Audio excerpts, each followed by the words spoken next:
What's going on, guys? Welcome back to the channel. If you're new, please hit that subscribe button. That would mean the absolute world to me. But alright, let's get into the video. Today we're going to be talking about a specific brand in particular named Firefly, which are known for putting out quality instruments for amazing budget prices. But today we're going to be talking about their line of Les Pauls called the FFLPS Elite Series. Let me grab one right here. This one I have is in a beautiful red burst finish. And now these guitars have been around for quite a while, about a few years now.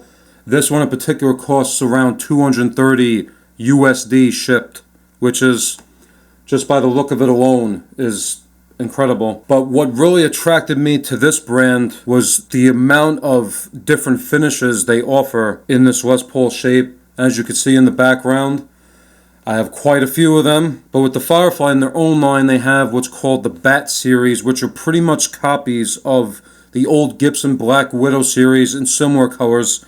I have all four of the colors they offer. They have this in red, blue, green, and purple.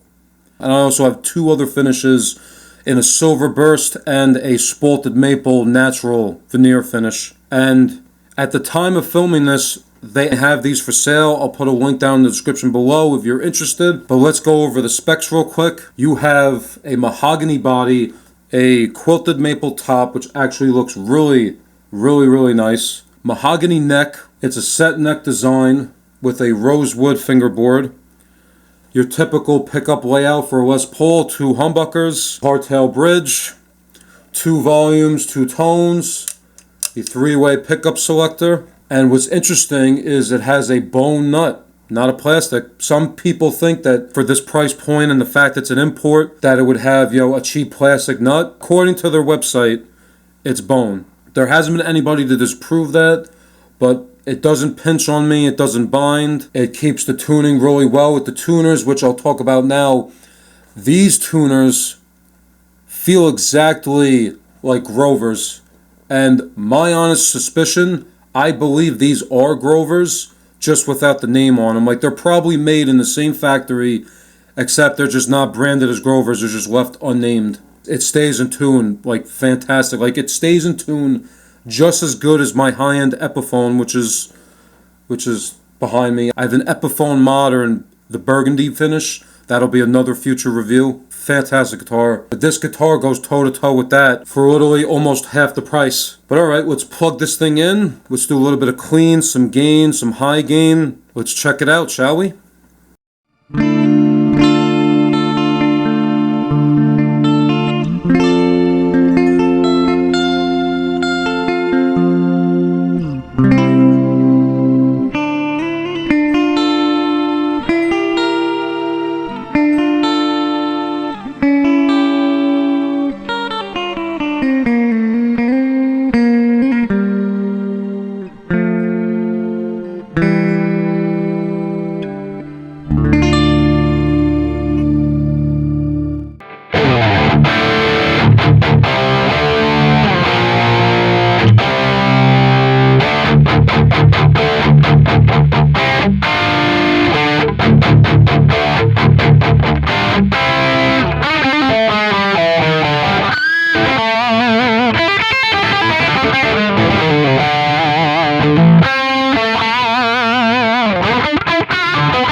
Alright, so wow, right off the bat, this thing, playability wise, this thing is incredible. There's no sharp fret edges, there's no uneven frets, the neck is nice and straight, you know, easy glide across the neck. It is absolutely beautiful, but of course, couple gripes. At this price point, it's gonna happen. Right off the bat, we'll talk about the pickups. The pickups don't sound too bad, but they're very low output. I measured the resistance. It's about 8K for the bridge, about 7 for the neck, which is on the low side. It's not too bad, but that's not the issue. The issue is when you get into high gain territory with these pickups, they tend to squeal, and very noticeably, and there's not a noise gate out there that's going to cancel that out. Depending on your band situation, if you're playing just clean and light crunch, you could totally get away with these pickups, no problem. So if you play anything with some serious gain, I would totally recommend swapping these out. And the tuning stability, like I said earlier, is fantastic. I could really wail on this thing, and it's not going to go out of tune on me. And then the next thing, obviously, the finish. From here, the finish looks pretty good, but once you start getting close up, like really close up, you start noticing all the imperfections, all the flaws, all the lack of technical precision. But honestly, at $230, can you really complain? There's been Gibsons coming out that had flaws probably just as bad as this for $3,000. So at $230, I can live with that. These guitars are not created equal. Out of the 8 that I've bought, only 2 of them came perfect out of the box, setup wise, fret wise, finish wise, etc., etc. Like my blue one, for instance, the frets were all over the place. The sides were fine, the level, I had dead notes everywhere, it was literally unplayable. Even raising the action didn't fix the issue, so I had to do a complete fret releveling job on that one. After that, the thing played absolutely beautifully. Like honestly, Gibson haters are gonna guarantee they're gonna flood the comment section, but after the one I worked on, I think it sounded and played better than a Gibson at $230. You can hate me all you want, that's my opinion. My blue one behind me, that I played live, and it was a beast. It was a machine. Did not go out of tune. It sounded fantastic. Got so many compliments on the finish. If I didn't tell anybody that the guitar was only $230, they would not suspect a thing. They would think it's worth like $8,000 to $1,000. But my final thoughts, do I recommend this? Absolutely, but I would get them while you can if you're interested, because these do go quick once they go up. If you want a more than decent Les Paul without breaking the bank, I would totally rush to the website right now and pick one up. I'll put the link down in the description below. No affiliation, I'm just a fan of the brand. I'm a fan of what they're doing, making affordable quality instruments that, you know, even a beginner can get into and not have to worry about something that's absolute crap. I would only strongly recommend, if you know a little bit of knowledge of doing setups, have a friend that's good at doing them, or have a trusted luthier that could do the work for you, because like I said, it's buyers beware. These are like a mixed bag when you order these. Some of them come out fantastic, others don't. They're not terrible, you're just going to have to do a little bit of work.